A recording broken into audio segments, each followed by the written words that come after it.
சுற்றி சூழல் விழிப்புணர்வு செய்திகள்.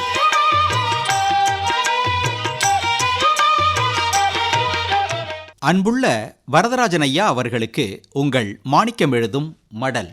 நலம் நலமறிய ஆவல். கண்டு பூ பூக்கும் காணாமல் காய் காய்க்கும். எது? கண்டு பூ பூக்கும் காணாமல் காய் காய்க்கும். விடுகதைக்கு விடை கண்டுபிடிங்க.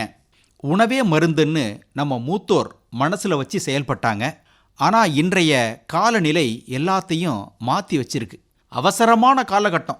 உணவு முறை, உடற்பயிற்சி இல்லாதது, உட்காந்த இடத்துல வேலை பார்க்குறதுன்னு பல காரணங்கள்னால நமது உடல் எடை அதிகரிக்குது. உடம்பு எடை அதிகரிச்சதுன்னா அந்த எடையை தாங்கிறதுக்கு நமது காலில் தெம்பு இருக்காது. அதனால தான் மூட்டு வலி அது இதுன்னு வருது. எப்போவும் நம்ம உடம்பு எடை அதிகரிக்காமல் பார்த்துக்கணும். சிலருக்கு எலும்பு எடையே அதிகமாக இருக்கும். பார்க்கறதுக்கு ஒல்லியாக இருப்பார், ஆனால் எடை ரொம்ப அதிகமாக இருக்கும், கூடுதலாக இருக்கும். எலும்பு வெயிட்டு தான் காரணம். உடல் எடை அதிகம் உள்ளவர்களுக்கு கால் வீக்கம் போன்ற பாதிப்புகளும் வரும். நமது உடலில் உள்ள எலும்பின் எடையை அதிகப்படுத்தணும். உடம்பை தாங்கக்கூடிய அளவுக்கு எலும்பை தயார் பண்ணணும். இதற்கு கால்சியம்னு சொல்லக்கூடிய சுண்ணாம்பு சத்து மிக முக்கியமானது. மனித உடம்பின் கட்டுமான ஊட்டச்சத்து கால்சியம். மற்ற தாதுக்களை விட உங்கள் உடம்புக்கு கால்சியம் தேவை அதிகமாக உள்ளது. வரதராஜன் ஐயா, உங்களுடைய அன்றாட கால்சியம் சத்து உட்கொள்ளல் எந்த அளவில் இருக்குது? பெரியவங்கள்லாம் ஒரு நாளைக்கு 1000 மில்லிகிராம் எடுத்துக்கணுமா. 50 வயதுக்கு மேற்பட்ட பெண்கள், 70 வயதுக்கு மேற்பட்ட பெண்கள் எல்லாரும் ஒரு நாளைக்கு 1200 மில்லிகிராம் உட்கொள்ளணும். அதாவது அவர்களது உணவில் கால்சியம் சத்து சேர்ற மாதிரி பார்த்துக்கணும். 4லேருந்து 18 வயசுடைய குழந்தைகள் தினமும் 1300 மில்லிகிராம் கால்சியம் எடுத்துக்கணும். பால் என்பது மிக முக்கியமான கால்சியம் சத்து மிகுந்த உணவுப் பொருள். அந்த காலத்தில் பெரியவங்கள்லாம் வெத்தலைப்பாக்கு போடுவாங்க, அல்லது சாப்பிட்டு முடித்த பிறகு தாம்பூலம் தரிக்கும் பழக்கத்தை வச்சுருந்தாங்க. அதாவது வெத்தலை, அதில் சுண்ணாம்பு தடவி பாக்க வச்சு மடித்து சுருட்டி வாயில் போட்டு மென்னுட்டு முதல்ல ஊர்ன உமிழ்நீரை துப்பிட்டு அதுக்கப்புறம் ஊறுவதை மிழுங்கிடுவாங்க.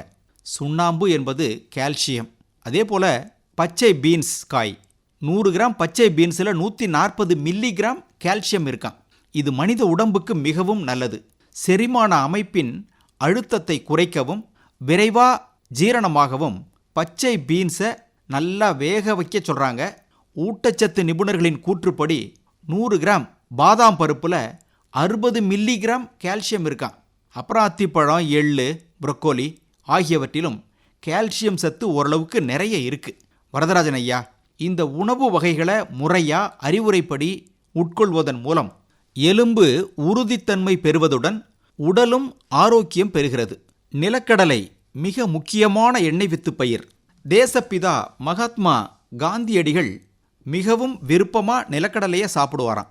அந்த நிலக்கடலை பயிரை விவசாயிகள் மானாவாரி இரவைன்னு வருஷத்தில் 2 முறை சாகுபடி செய்வாங்க.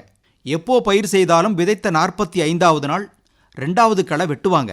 இந்த சமயம்தான் கடலை பயிரிலிருந்து நிலத்துக்குள்ளே விழுது இறங்கும். அந்த விழுதுல தான் காய்கள் உருவாகும். 40-45 நாளில் 2வது களை வெட்டும் சமயம் ஏக்கருக்கு 150-160 கிலோ ஜிப்சத்தை போட்டு களை வெட்டி மண் அணைப்பாங்க.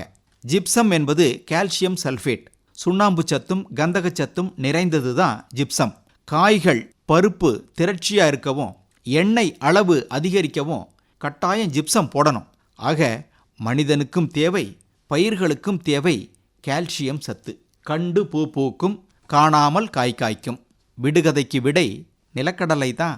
இப்படிக்கு மடல் மாணிக்கம்.